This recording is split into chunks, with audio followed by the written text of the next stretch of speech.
OC World is made possible by the generous contributions from the Marisla Foundation, the Keith and Judy Swain Family Foundation, Orange County Community Foundation, and viewers like you. Thank you.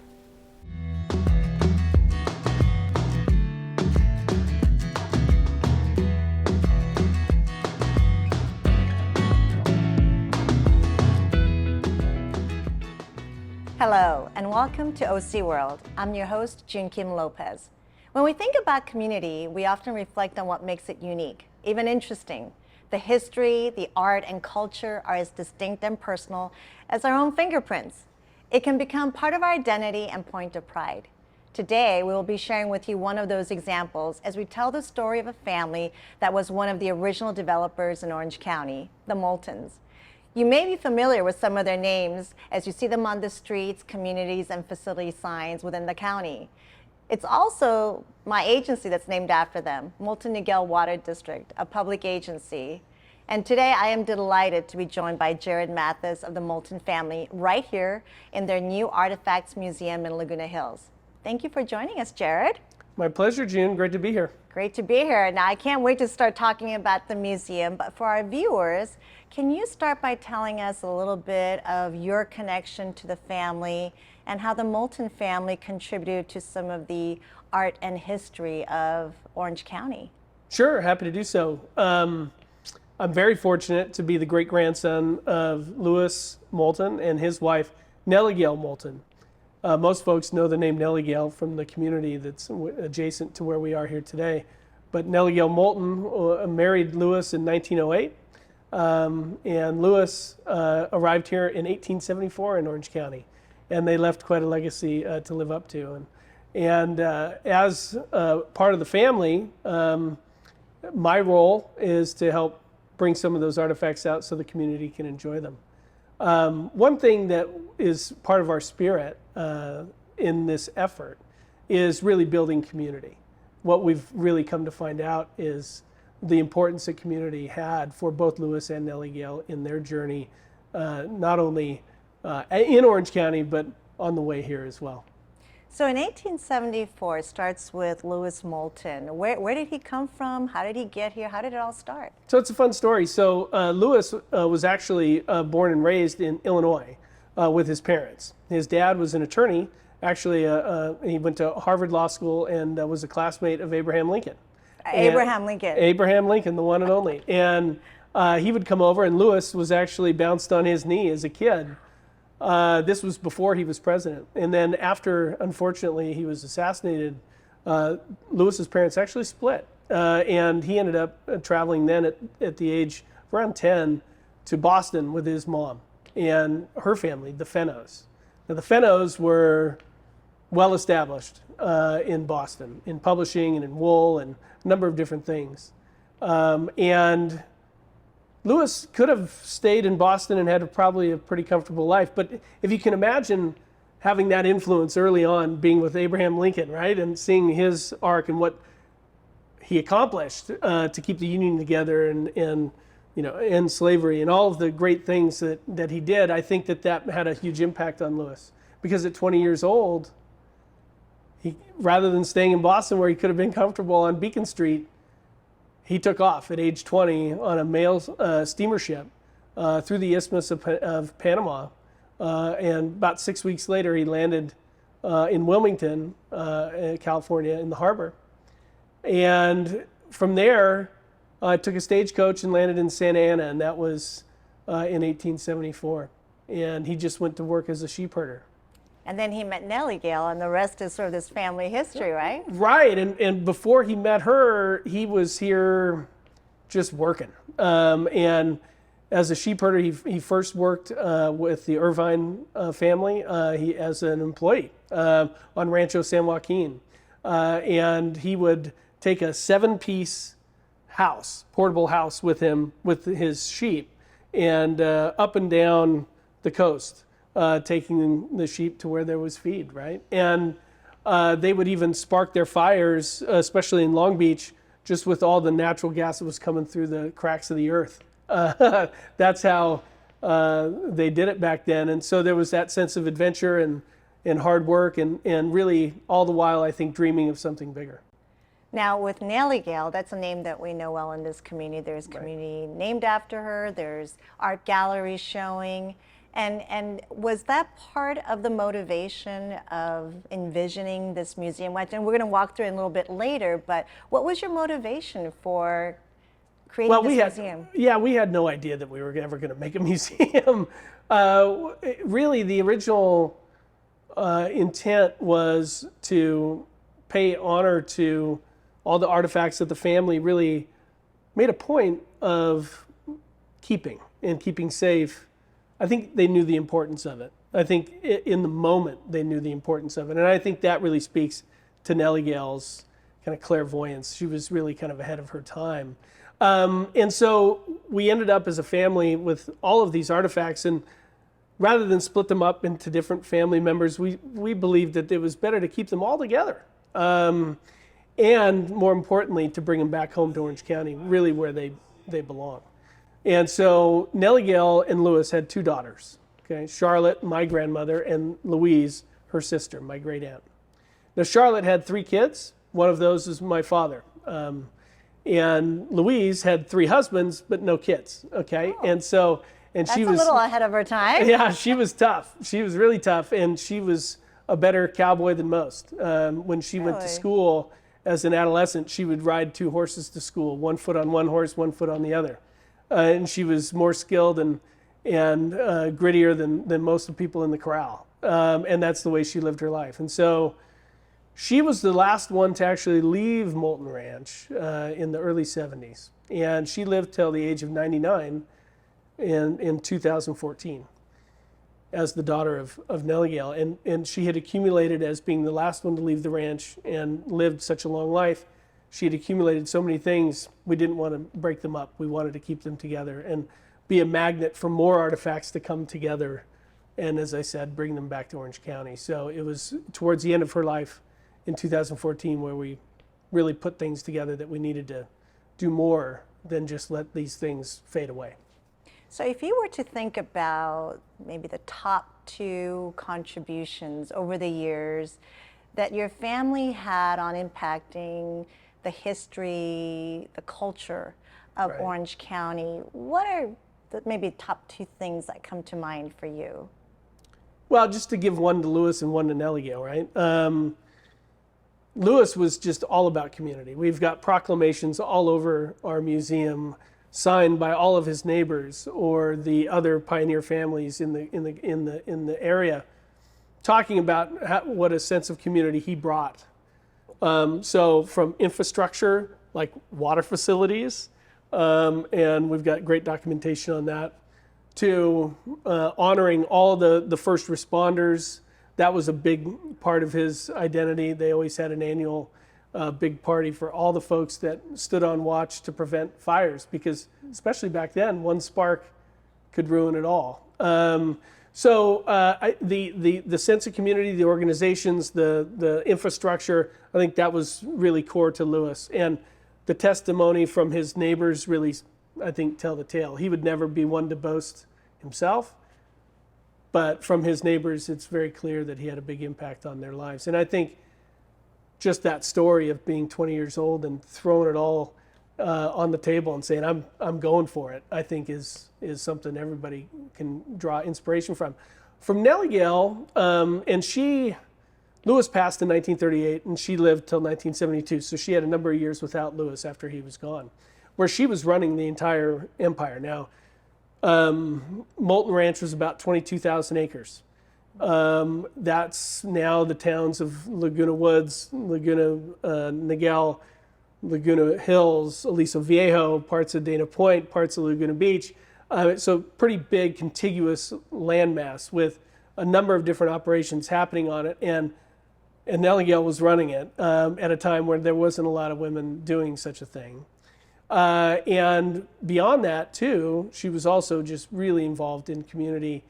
She would take women's groups up to Yosemite to meet with Native Americans. She would take women's groups to Mount Rainier and hike the mountain. At the same time, she was always painting. She was always creative, and as such was integral in the creation formation of many of the art institutions that still exist today in Laguna Beach, from Laguna College of Art and Design to Laguna Art Museum to Laguna Playhouse. In fact, Laguna Playhouse was, for a time, Laguna Moulton Playhouse. Now, at the Playhouse, it's the Moulton Theater.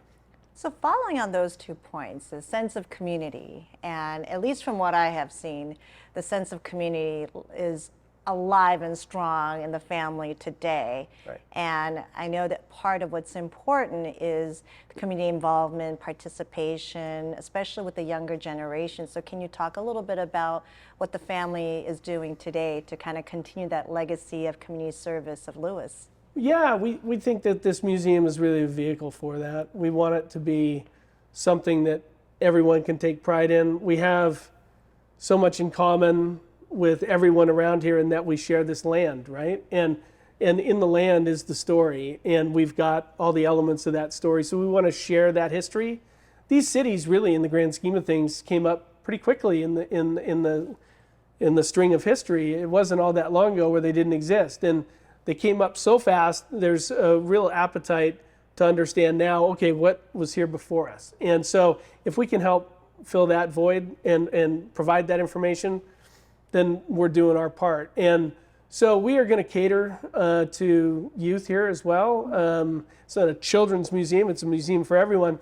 But where there's information cards at an adult eye level, we're also going to have cards with our mascot, El Toro, for kids to be able to read on the wall too, so they can get that information experience. We'll have a passport program, and hopefully we're seeing school buses here all the time with fourth grade classes coming to learn about California history, about South Orange County's history, and how that can relate to their current day and what they can take from it.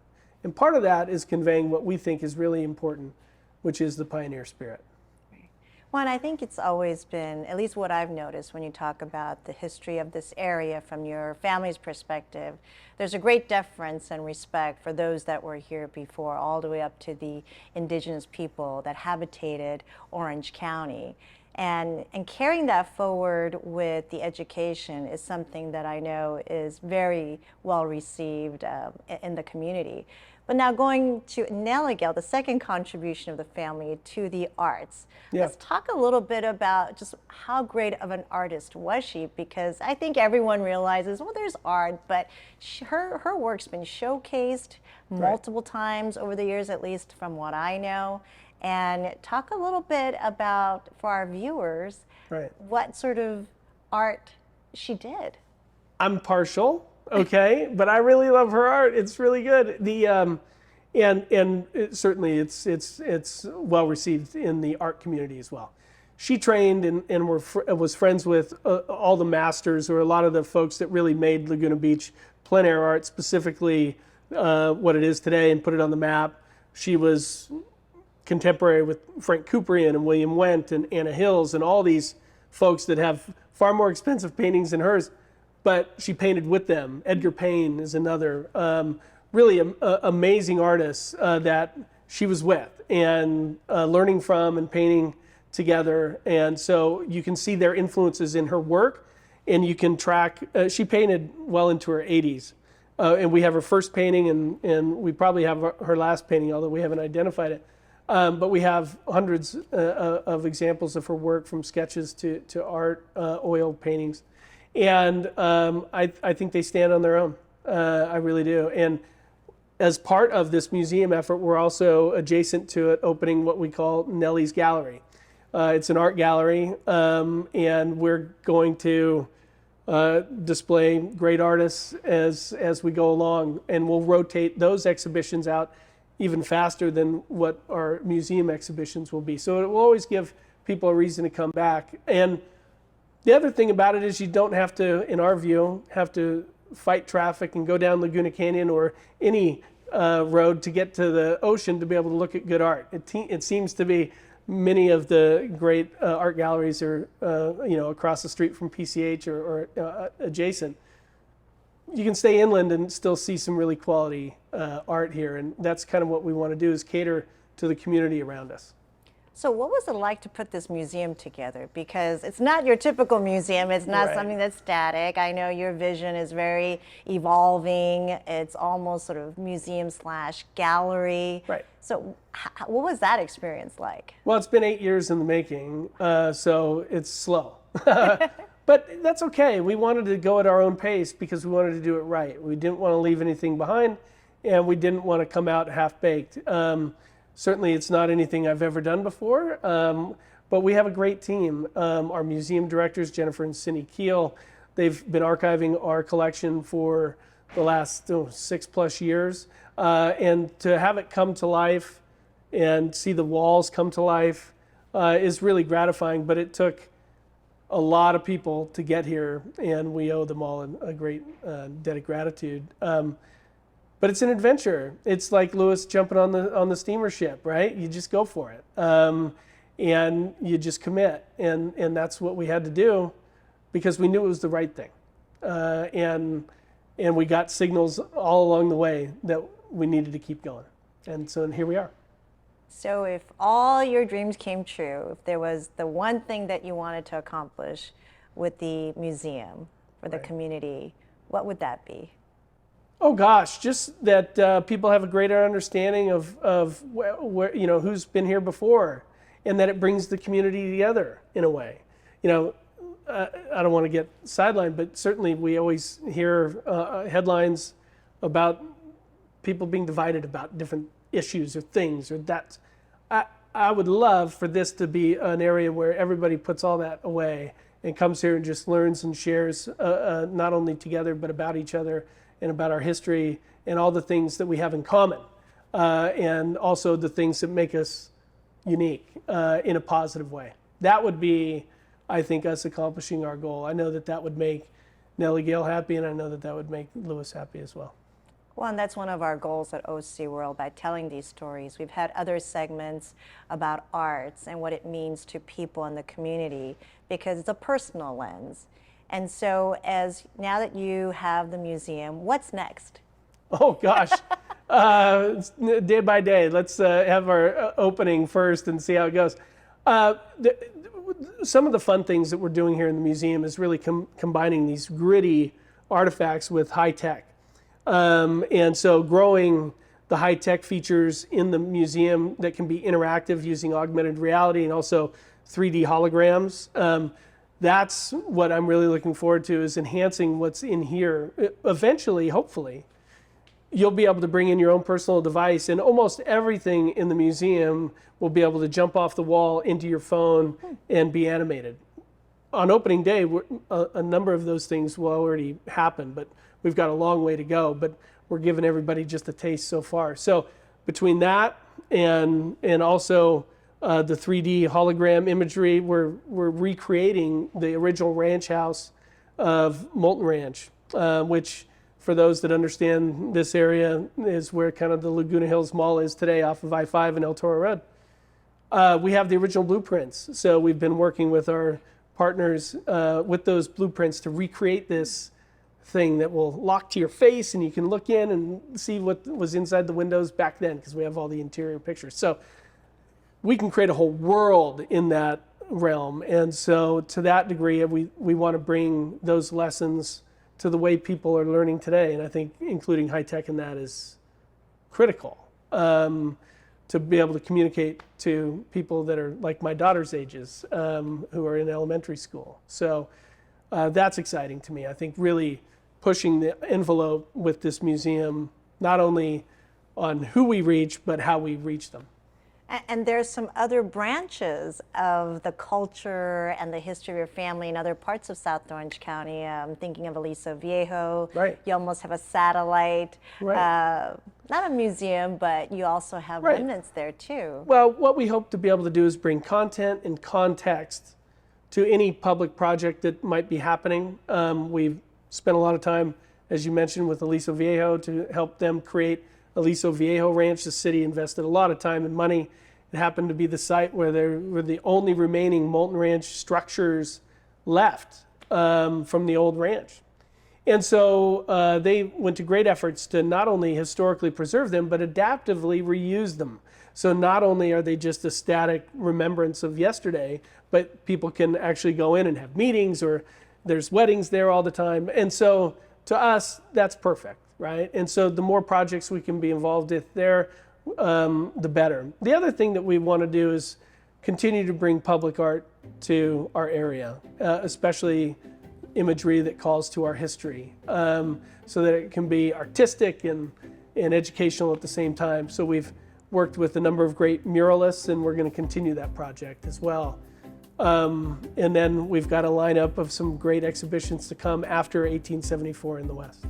All right, I'm not going to ask you for what they are, but I am excited now to take a look at the museum and have you show us around. So you ready? Let's do it. All right. All right.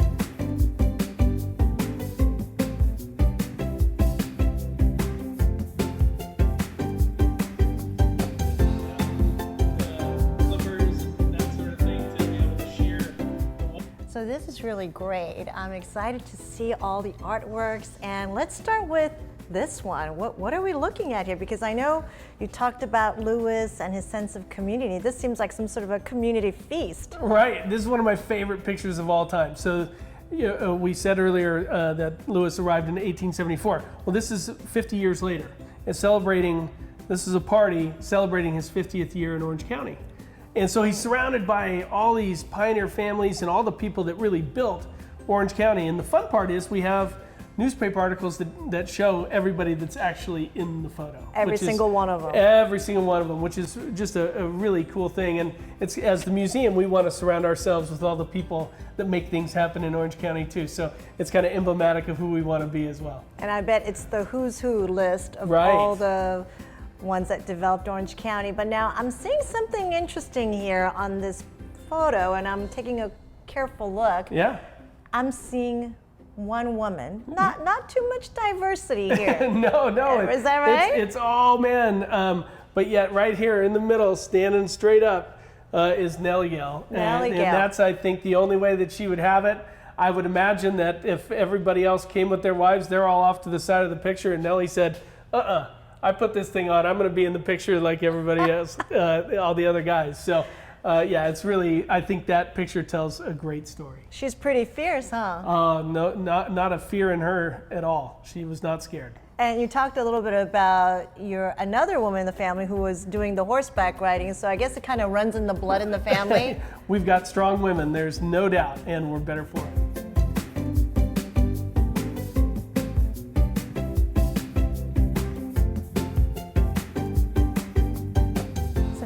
This room. Wow, look at all this. Look at these murals. This is amazing. And I want to look at this, the pioneer spirit.